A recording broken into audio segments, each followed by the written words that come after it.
la collecte des candidatures, c'est la CEI qui reçoit les candidatures et transmet ces candidatures-là au Conseil constitutionnel pour faire son travail. D'abord, il faut qu'on fasse cette précision. Maintenant, ce que moi j'ai dit qui est souvent dangereux dans nos approches ici sur le plateau, c'est que lorsque on se dit que la CEI qui prend par moment sur elle de dire telle personne n'a pas le droit de figurer sur la liste électorale, parce qu'on constate que après, sur la base de telle personne, sur des décisions de justice, la CEI pourrait transmettre encore cette fois-ci au Conseil constitutionnel pour est-ce que ça fait partie de leurs attributions, justement? Mais les attributions dont vous parlez, pourquoi? C'est une question que je pose. Quand vous dites ça, c'est que la CEI est l'organe en charge du processus électoral. C'est pour moi une fuite en avant lorsque la CEI, quand il s'agit de sélectionner des candidats, ou bien de dire si tel peut être candidat, de dire que c'est le Conseil constitutionnel au final. Mais c'est la CEI dans leur verbatim, par le biais de plusieurs de leurs responsables, c'est cette même CEI qui dit aux gens que si tu n'es pas sur la liste électorale, donc comme tu ne peux pas être candidat, tu ne peux pas aller faire les parrainages. C'est la CEI qui l'a dit. Pourquoi est-ce que dans son dispositif, finalement, elle remet le kit à tous les candidats? C'est de ça que je parlais. Très bien. Si on estime que c'est l'intention d'être candidat qu'on regarde et on remet les kits pour cela, en ce moment-là, la CEI ne doit pas se contredire autant. Très bien. Je vous remercie. Je voulais revenir un peu effectivement sur la collecte biométrique. Allez-y. Vous savez, si la collecte semble en ce moment encadrée, mais c'est tellement mal expliqué que le citoyen ne sait pas de quoi il trame, qu'est-ce qu'il doit faire. Le citoyen ne sait pas que si il donne sa signature à un éventuel électeur, qu'il ne peut pas encore soutenir un autre candidat. Parce qu'on peut aller le démarcher, si vous permettez le mot, et ce n'est pas son choix. Ce premier choix, ce premier contact, qu'on vient, oui, viens, on va te remettre à peu près une certaine somme, et il donne sa signature, on le fait signer. Comme c'est quoi, on a l'impression, on voit en ce moment des gens qui sont sur le terrain, qui sont en train de dire qu'ils vont collecter des signatures, alors que les partis politiques, comme surtout le PDCI, RDA, a donné un mot d'ordre, on ne parrainera aucune autre candidature que celle de notre président, qui est Cheikh Tidiane Thiam. Et donc, ce pourcentage d'1%, moi je ferais la proposition, d'abord c'est un peu trop, parce que sur tout le territoire, toutes les parties, en fait, il faut quand même instaurer une démocratie dans ce système-là. On ne voit pas comment tous les candidats à la candidature pourront être représentés sur tout le territoire de la Côte d'Ivoire. Donc, c'est un peu trop tiré par les cheveux et ils veulent simplement, c'est un verrouillage, ils veulent verrouiller le système politique concernant la collecte et le parrainage. Le parrainage citoyen, 1% de l'électorat dans 50% des régions, soit plus de 40 000 signatures à collecter. La caution relevée de 20 millions à 50 millions de francs CFA. Comparaison internationale.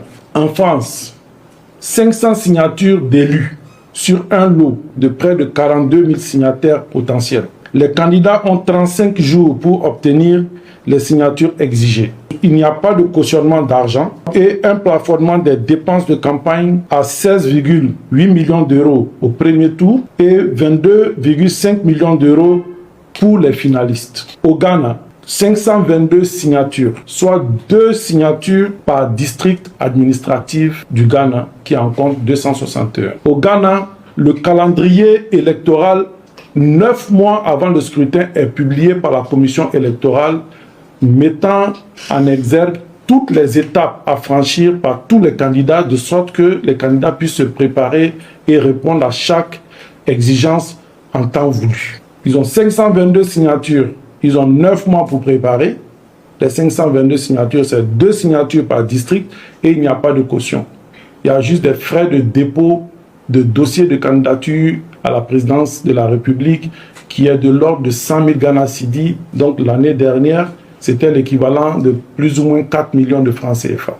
Dans notre cadre, c'est au jour le jour que nous sommes informés en tant que candidats des dates approximatives des échéances et des exigences à remplir. Et à ce jour, nous restons encore sans savoir exactement et officiellement la date exacte du dépôt de candidature, la date exacte de la fin du dépôt de candidature et la date exacte du début de la collecte des signatures, qui doit être bien entendu précédée par la distribution des kits nécessaires à la collecte des signatures et à la mise à disposition de la liste électorale définitive qui n'est à ce jour pas disponible, contrairement aux allégations du président de la commission électorale le 2 juin dernier. Donc il est important de comprendre que l'électorat a évolué. Donc il y a plus de boulot à faire. Les 1%, c'est vrai, c'est prévu par le dispositif légal. Alors là, on n'en discute pas du tout. C'est les 50% des régions, donc la moitié. 1% de l'électorat par région choisi. Donc à ce niveau, j'estime que quand même pour être candidat, comme on le dit, l'objectif du parrainage, c'est d'avoir le minimum d'audience, le minimum de crédibilité pour participer à l'élection présidentielle. Mais le plus important, c'est de faire en sorte que le processus de recueil des signatures qu'il puisse avoir une certaine flexibilité et qu'on évite d'introduire dans le dispositif de modalités des conditionnalités qui bloquent le process et qui font entorse aux libertés individuelles et collectives. Parce que nous estimons que quelqu'un qui est candidat, qui veut être candidat, au niveau de la CEI, il doit pouvoir avoir accès à tous les outils nécessaires pour pouvoir recueillir les signatures des électeurs qui veulent bien le parrainer. Et quant à l'appréciation de l'éligibilité, cela revient, je pense, à la Cour constitutionnelle d'en apprécier et non à la commission électorale indépendante qui, déjà en amont, commence déjà à mettre des balises à ce niveau. C'est ça notre difficulté. La deuxième des choses aussi, j'ai le sentiment qu'il y a un véritable embryo parce que nous sommes après tout dans un environnement politique. Et vous avez les grands partis politiques de l'opposition qui ont leurs candidats qui ont été, je dirais, injustement radiés de la liste électorale et le parti au pouvoir qui jusque-là n'a pas encore de candidats. Et nous lançons une opération de cette nature avec des deadlines de la commission électorale indépendante qui, à la limite, si moi je n'ai pas mon candidat sur la liste électorale et que je donne mes coordonnateurs régionaux, etc., et que je ne peux pas remplir convenablement la liste d'engagement qui est d'abord le préalable pour avoir accès aux outils de recensement, si moi je n'ai pas de candidat en tant que parti politique, donc je ne peux pas aussi avoir accès à cela, pourtant on donne un deadline de dépôt de la liste des coordonnateurs centraux, des coordonnateurs régionaux, et même que les coordonnateurs délégués, évidemment, on a le sentiment que tout le monde est exclu. Nous faisons des élections pour des partis politiques, nous faisons des élections pour des candidats. Donc, tout cet embryo, on a le sentiment qu'il y a un schéma obscur que nous n'arrivons pas à maîtriser et qui fait en sorte que nous sommes tous craintifs de l'avenir quant aux élections, à des élections crédibles, transparentes et où les résultats sont acceptés par tous. Nous demandons à la CEI de revenir à l'orthodoxie et d'abord d'avoir un comportement citoyen qui consiste à prendre en compte toutes les aspirations des partis politiques et de la société civile qui ont souhaité qu'ils puissent avoir une RLE en 2025. Parce que lors d'un atelier qui a eu lieu à Yamoussoukro, je crois en 2020, si ma mémoire est bonne, les partis politiques ont convenu de ce que chaque 2 ans, il devait avoir une RLE et au besoin lors de l'année électorale. Nous sommes en année électorale, une année charnière pour la Côte d'Ivoire. Nous avons connu des affres des élections antérieures. Il est important que tous les Ivoiriens puissent participer au jeu démocratique au travers des élections. Malheureusement, en 2024, il y a eu l'enrôlement. En 2025, l'enrôlement était prévu parce qu'en tant que député à l'Assemblée nationale, nous avons eu l'opportunité de voter le budget qui doit pouvoir supporter cette charge d'activité. Mais malheureusement, la commission électorale indépendante ne veut pas entendre raison. Et elle va plus loin même pour dire qu'à défaut, nous ferons juste après les élections présidentielles. Je veux dire que ça n'a pas de sens. Parce que quand on vous dit en année électorale, c'est parce que nous estimons que c'est une année importante pour les Ivoiriens. C'est une année importante pour tout électeur ivoirien de participer au jeu démocratique et faire en sorte que son choix puisse être vraiment sa volonté puisse être exprimée au travers des urnes. Donc, en 2025, il est important, il est impératif même que nous puissions avoir une RLE. Une RLE. Parce que vous êtes sans ignorer que nous avons connu en 2024, lors de l'enrôlement, nous avons des parents en zone rurale qui ont eu des difficultés pour avoir les papiers nécessaires pour pouvoir se faire enrôler sur la liste électorale. Il y a eu aussi le retard, sinon le ralentissement des activités de l'administration publique qui a à charge de délivrer ces documents, certificats des nationalités, même les cartes d'identité, etc. Donc, nous avons notre part des responsabilités en tant qu'État de Côte d'Ivoire. Donc, lorsqu'il s'agit de faire les élections en 2025, nous avons le devoir de donner l'opportunité à ces électeurs-là qui ont eu, juste sortant du délai imparti en 2024, qui ont eu la possibilité d'avoir ces pièces-là, de se faire enrôler en 2025. D'autant plus qu'il y a de l'argent prévu pour cela, voté à l'Assemblée nationale, dont l'activité a été, je vais dire, acceptée de tous. Malheureusement, nous ne comprenons pas du tout pourquoi la commission électorale ne veut pas donner quitus à cela. Et ce qui est encore plus grave, dans le process, parce que vous faites croire que le temps est parti de main. Nous savons tous qu'en 2024, il y a eu des mineurs qui ont été enrôlés au titre de l'année 2025 parce qu'ils vont atteindre la majorité en 2025. Donc, si vous avez pris cette disposition, c'est-à-dire qu'il y a eu une RLE par anticipation. Donc, il ne faudrait pas faire 2 poids 2 mesures. Il faut donner la possibilité aux populations qui peut-être ne sont pas mineurs, qui n'ont pas été mineurs en 2024 pour être majeurs en 2025, mais qui ont déjà leurs documents, puissent avoir la possibilité de se faire enrôler.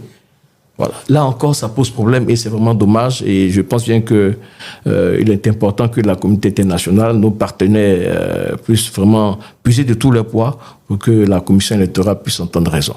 Nous sommes venus retirer ce jour tout ce que nous avons à utiliser pour la collecte du parrainage sur le terrain. Il s'agit du kit. Et ce kit est composé de 100 appareils, smartphones, qu'on nous a remis. Nous avons également des clés qui contiennent la liste électorale définitive. Nous avons également tout ce qui va faciliter la collecte des informations sur le terrain. Donc voici les éléments de kit que nous venons de prendre. De ce pas, nous partons donc pour mettre à la disposition du PDCI-RDA parce que nous avons déjà fait la liste de tous les collecteurs sur le plan national parce que le PDCI-RDA couvre le territoire national. Il faut bien que nous puissions collecter les parrains.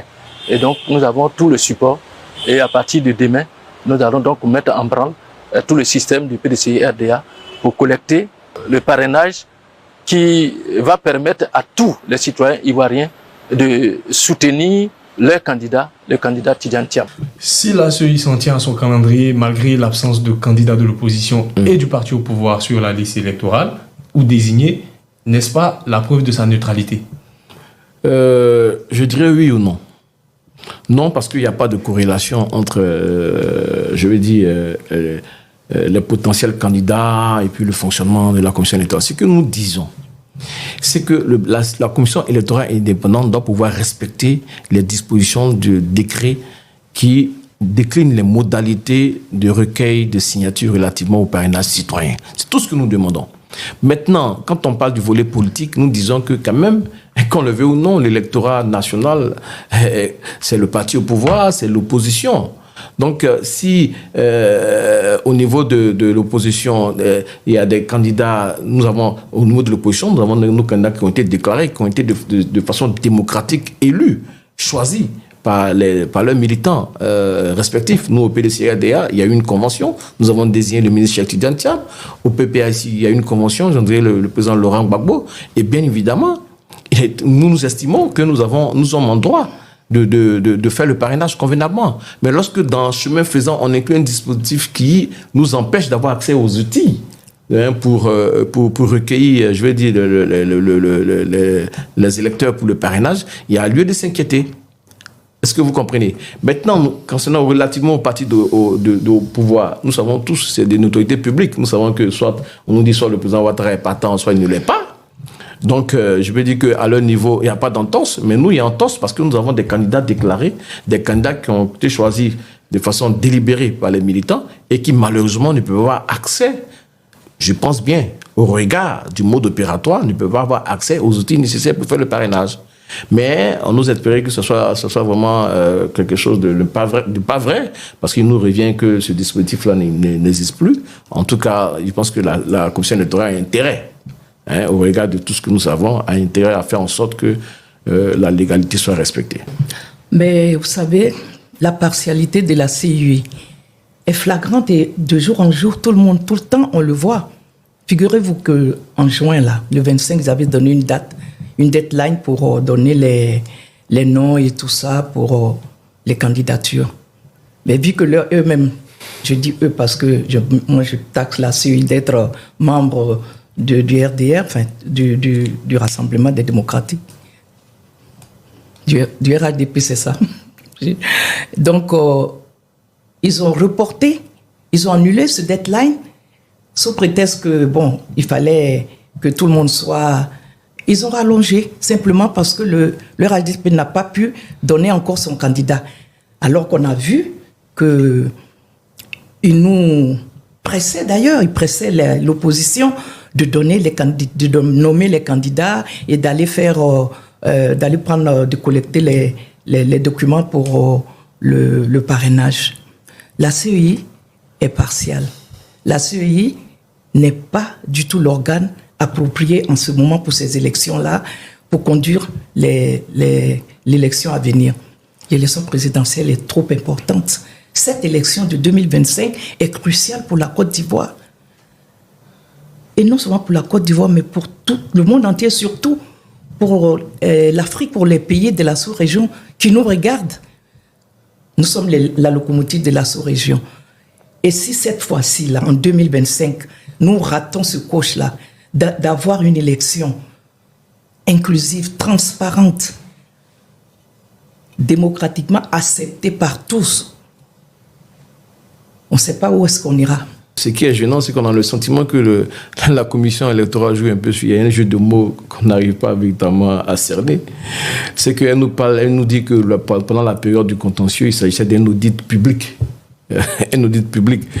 Bon, on nous dit que lors du contentieux, c'est l'impétrant. Je veux dire, c'est le lecteur qui doit pouvoir soit dénoncer, soit pouvoir faire des réclamations et tout ça. Mais nous avons pris le soin au PDCRDA de faire un audit en interne, de regarder un peu la liste électorale. Nous avons ressassé un certain nombre d'irrégularités, même nos partis, les partis frères aussi également ont ressassé des irrégularités. Et nous avons voulu reverser tout cela à la commission électorale indépendante pour que déjà à son niveau, elle puisse faire le tri, analyser nos réclamations, nos irrégularités et puis voir pour les corriger. Malheureusement, nous n'avons pas eu gain de cause. Et ce qui revient malheureusement, c'est qu'on nous dit qu'une liste électorale, elle est perfectible. À tout moment, il peut y avoir des irrégularités, etc. C'est vrai, mais lorsque vous avez des irrégularités aussi flagrantes relativement à des gens qui ne doivent pas, des personnes qui ne doivent pas figurer sur la liste électorale qui y figurent, quand vous voyez des personnes décidées encore sur la liste électorale où on nous dit on ne peut pas les retirer sous prétexte qu'on n'avons pas les certificats de décès. Pourtant, il est constaté de visu que ces personnes-là ne sont pas en vie. Je pense qu'il faut que nous fassions l'effort d'avoir une fiche électorale les plus travaillées, les plus plausibles, les plus justes, pour que nous puissions aller à des élections assez crédibles. Donc, je crains que la commission électorale indépendante joue franchement le jeu. Et c'est dommage parce que, comme l'a dit tout à l'heure Madame la vice-présidente, nous avons connu des élections difficiles dans les années antérieures avec son corollaire de mort, de meurtres sûrs, et nous ne voulons pas du tout revivre cela. Nous estimons qu'il est important que nous fassions preuve de transcendance, nous puissions nous élever pour comprendre que nous avons une seule Côte d'Ivoire, nous avons le devoir de la préserver, nous n'avons pas une Côte d'Ivoire en réserve ou une Côte d'Ivoire à présager, nous avons une Côte d'Ivoire. Donc il est important que tous les acteurs politiques, tous les acteurs de la société civile, tous les acteurs du processus électoral, que nous puissions jouer le jeu franchement et que nous puissions avoir des élections des plus crédibles. Des plus crédibles. Voilà ce que je pense de... Voilà. Si une réforme du système de parrainage est envisagée, quelles seraient les actions qui pourraient être proposées par vous, les partis d'opposition ? Bon, écoutez, le PDCI en a fait assez de propositions. Vous savez, nous avons un personnel assez outillé en matière de gestion des élections au PDCI-RDA. Et Maître Blessy, qui est en charge de toutes ces opérations de vote, etc., a été clair. Il nous faut un audit de la liste électorale. Hein, il y a eu l'enrôlement, etc., mais il faut auditer. Auditer, c'est pas jeter l'opprobre sur la commission électorale indépendante. Auditer, c'est de faire en sorte que la liste soit la plus crédible possible. Parce que vous savez qu'il y a toujours des électeurs, sinon qui rentrent dans les mailles, qui veulent être sur la liste électorale. Et lorsque vous avez un parti politique qui a eu pris le temps de regarder et qui a ressassé un certain nombre d'irrégularités, je pense bien qu'ils sont au bénéfice même de la commission électorale, puisque ça c'est même d'éviter, un travail de plus, puisque les partis politiques ont déjà travaillé sur la liste électorale. Donc il faut qu'il y ait une gestion participative, une gouvernance participative de la commission électorale indépendante avec tous les partis politiques de la société civile pour que nous puissions avoir un fichier des plus crédibles. Voilà. Donc d'abord l'audit électoral et puis la RLE aussi en 2025. Parce que nous ne pouvons pas aller à une élection présidentielle 2025 sans une RLE qui me paraît très pertinente, dans la mesure très pertinente, puisque nous avons un certain nombre, nous avons une marge de population qui souhaiterait être sur la liste électorale, qui est aujourd'hui tous les documents nécessaires. Il faut leur donner l'opportunité d'être sur la liste électorale. Il se reste qu'en 2 semaines ou en 1 semaine, c'est possible, c'est faisable. Et je pense bien il faut de la volonté politique, de la volonté citoyenne pour que vraiment tout le monde puisse être d'avis de ce que nous puissions avoir des élections les plus transparentes en 2025. Ce que les gens oublient, c'est que au final, les candidats vénérés des différents partis politiques, moi je les appelle les candidats vénérés, c'est les dinosaures des partis politiques. Oui, pour nous c'est les dinosaures des partis politiques qui sont considérés comme ceux qu'on ne peut pas changer. C'est-à-dire c'est le plan A, c'est le plan B, c'est le plan Z, c'est le plan Y et tout. Non, pour eux, c'est ce candidat ou rien d'autre. Donc, au final, ils peuvent revenir à de bons sentiments après avoir donc procédé à leur recueillir le parrainage des électeurs. Ils peuvent procéder à des changements de candidats. C'est une porte d'ailleurs qui est ouverte. Et donc, il est fort et probable qu'à 3 mois de l'élection, peut-être même à 2 mois, voire à 1 mois, on pourrait, au moment du dépôt des dossiers de candidature, les partis politiques traditionnels pourraient naturellement procéder au changement naturellement des candidats. Et donc, le système de parrainage tel que engagé par ces partis leur permettront évidemment de pouvoir compétir si d'ordinaire leurs candidats vénérés, leurs candidats traditionnels n'ont pas été retenus. Le système de parrainage, à notre avis, doit être vraiment révisé, revoir. D'abord, il faut réduire le taux du seuil de 1% à peut-être 0,5% ou il faut voir ça. Il faut voir la possibilité du parrainage numérique coaché, c'est-à-dire accompagné, expliqué juridiquement le parrainage numérique. Ensuite, il faut une campagne d'information. Le citoyen ne sait pas du tout que cette opération, c'est pourquoi. Ce parrainage-là, il faut faire une très bonne campagne nationale d'information sur le parrainage. Et évidemment, l'encadrement, il faut encadrer ce système-là par des personnes indépendantes hors de cette CEI. C'est-à-dire, on peut prendre des organes mixtes comme la société civile. Le parrainage doit exister. S'il doit exister effectivement, mais qu'il soit un outil de démocratie participative. Pas du tout une arme de dissuasion électorale, non.